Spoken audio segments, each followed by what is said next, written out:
I am going out with Kate and Michelle for our girls' night. Again.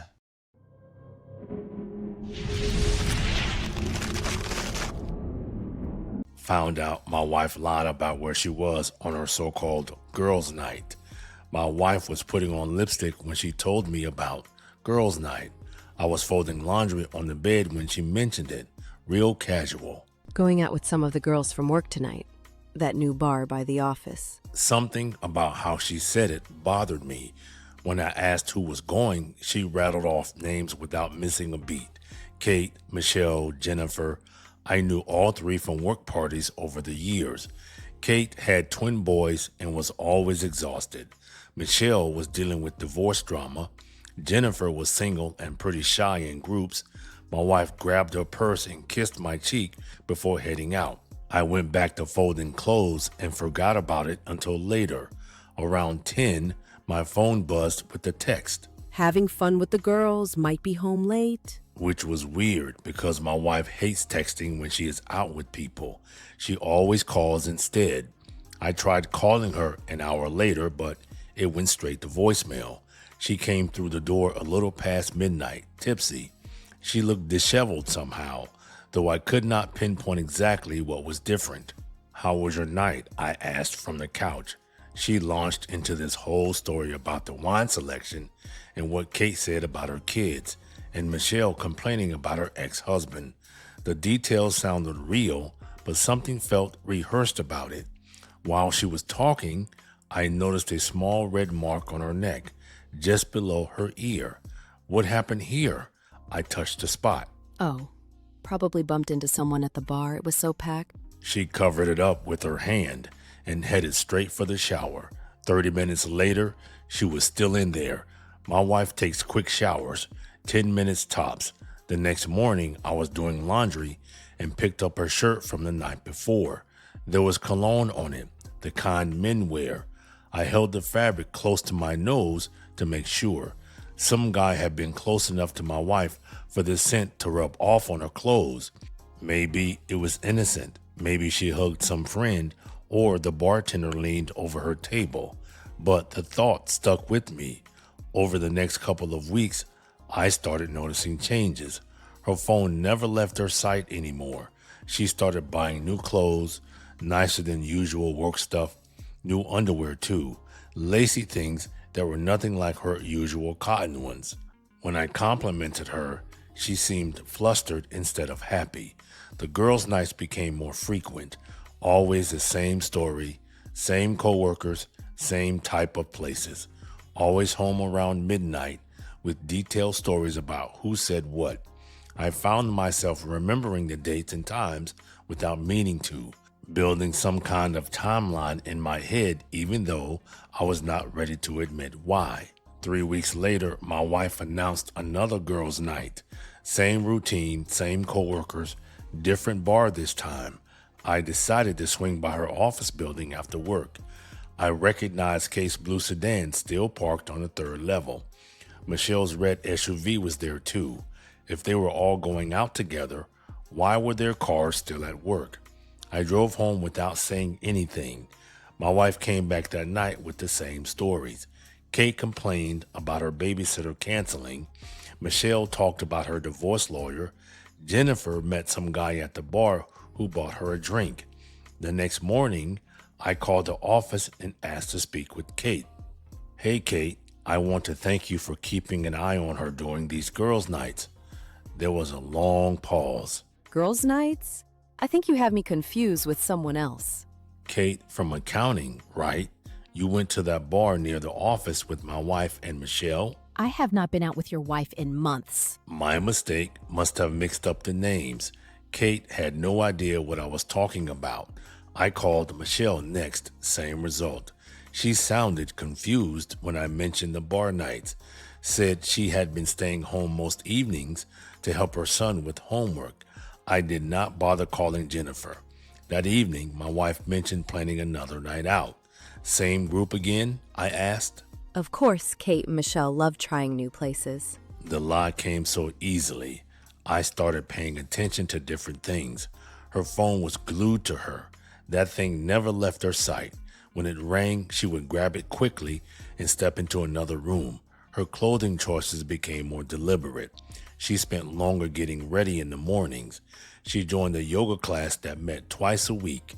When I drove by the studio during her supposed class time, her car was never in the parking lot. I started documenting these things in my phone. Dates, times, lies I could verify. My wife was leading a completely separate life. She was seeing someone. The cologne on her shirt made sense now. I needed proof before I confronted her. My wife was having an affair.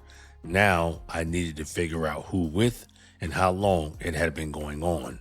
I decided to follow her the next time she went out. My wife announced another girls' night that upcoming evening. I told her I was meeting my brother for drinks, which was a lie. She left the house around 7:30. I waited 2 minutes, then got in my car. I caught up to her at the first red light about half a mile from our house. She was not heading toward her office or any bars in that area.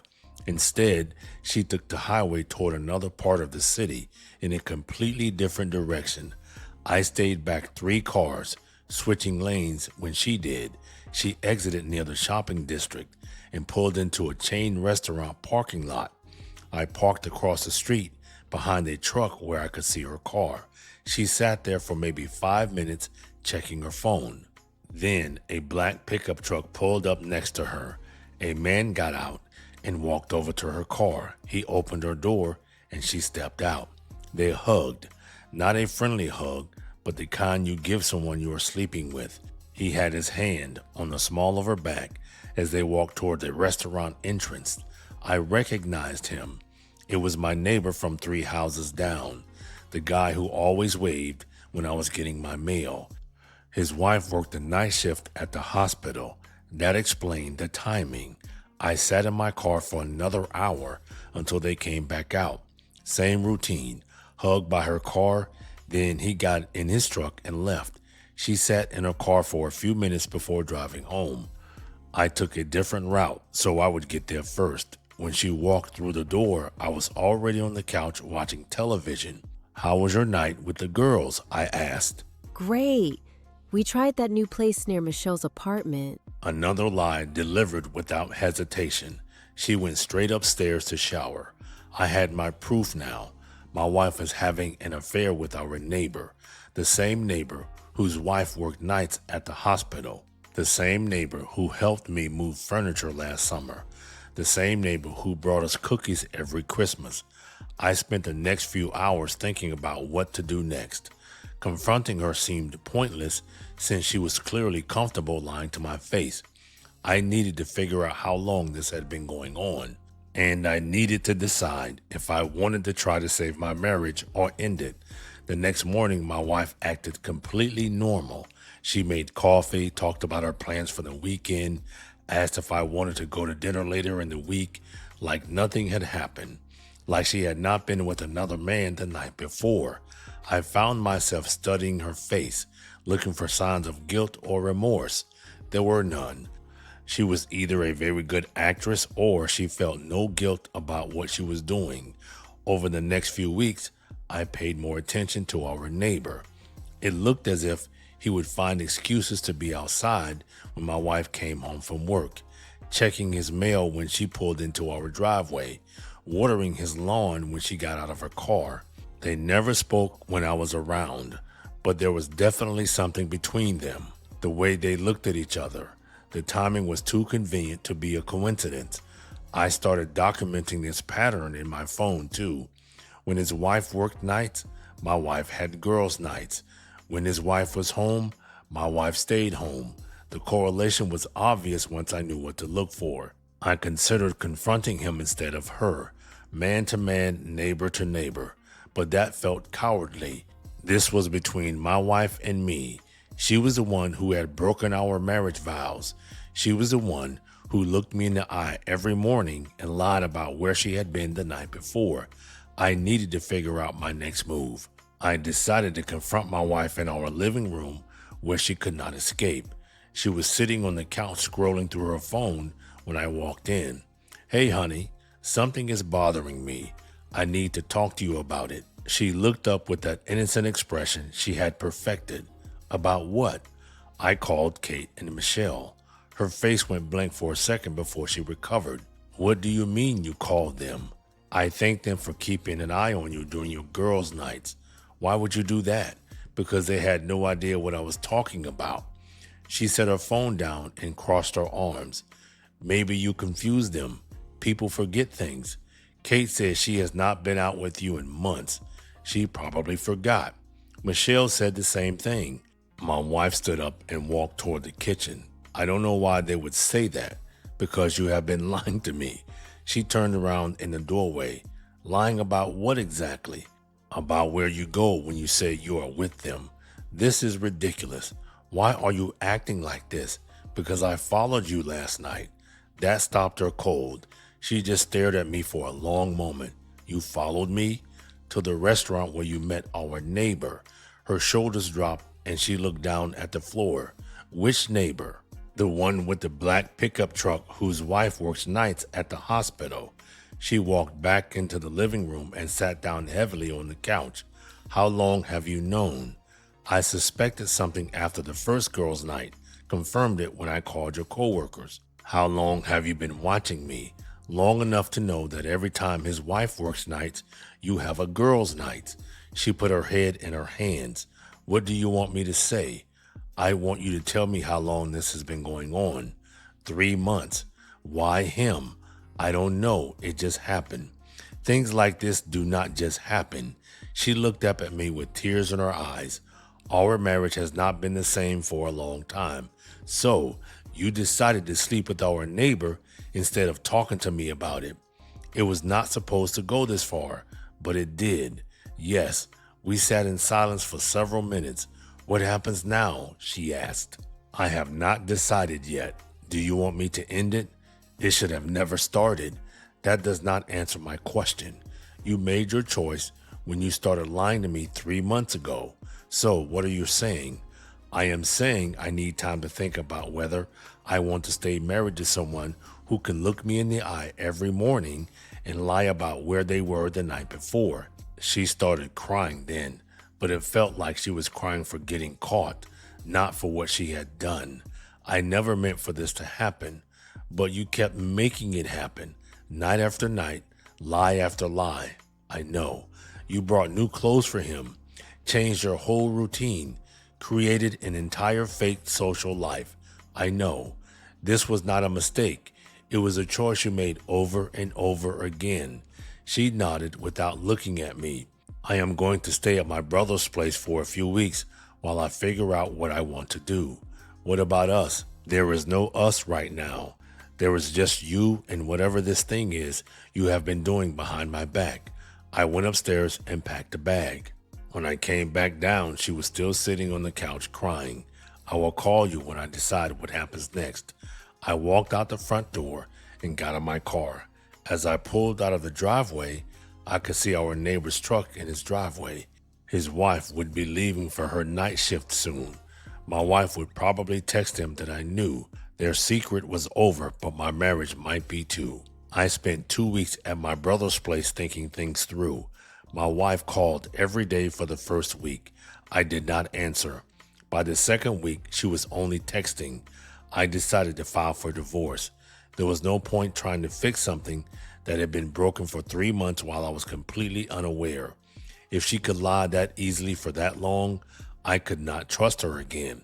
I hired a lawyer and started the paperwork. My wife would be served within the next few days, but first I needed to handle something else.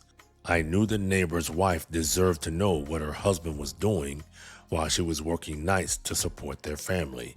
I waited until I saw her car in their driveway one morning. Her shift had ended and her husband's truck was gone. He was probably at work by then. I walked over and knocked on their front door. She answered, still wearing her scrubs. Hi, I live 3 houses down. I need to tell you something about your husband. She looked confused, but invited me in. Your husband has been meeting my wife at restaurants while you work your night shifts. Her face went white. What do you mean, meeting? They have been having an affair for 3 months. How do you know this? I followed her and saw them together. She sat down at her kitchen table. Are you sure? I watched them hug in the parking lot, go into the restaurant together, come out an hour later and hug again. When? Every time you work nights, my wife tells me she is having girls' nights out. She stared at the table for a long moment. I suspected something was different about him lately. I am filing for divorce and thought you should know what has been happening. Thank you for telling me. I am sorry you had to find out this way. Better to know than not know. I left her sitting at the kitchen table and walked out. My phone rang as I walked back to the house. It was my wife. The neighbor's wife just called me screaming. Good. Why would you tell her? Because she deserved to know. You could have talked to me first. I tried talking to you for 3 months, but you were too busy lying. This is going to ruin everything. You already did that. What happens now? You will be getting divorce papers in a few days. There was silence on the other end. You are really divorcing me? Yes, we could try counseling. You made your choice 3 months ago. I made a mistake. You made a choice every single time you lied to me. I want to fix this. There was nothing left to fix. I hung up and drove back to my brother's house. My wife called 6 more times that day. I did not answer any of them. The neighbor's wife filed for divorce the next week. Apparently, she found more evidence once she knew what to look for. My wife moved out of our house and in with her older brother. The neighbor moved into an apartment. Both divorces were finalized within 6 months. I kept the house and started over. It took time, but I realized I was better off without someone who could lie to my face every morning for 3 months.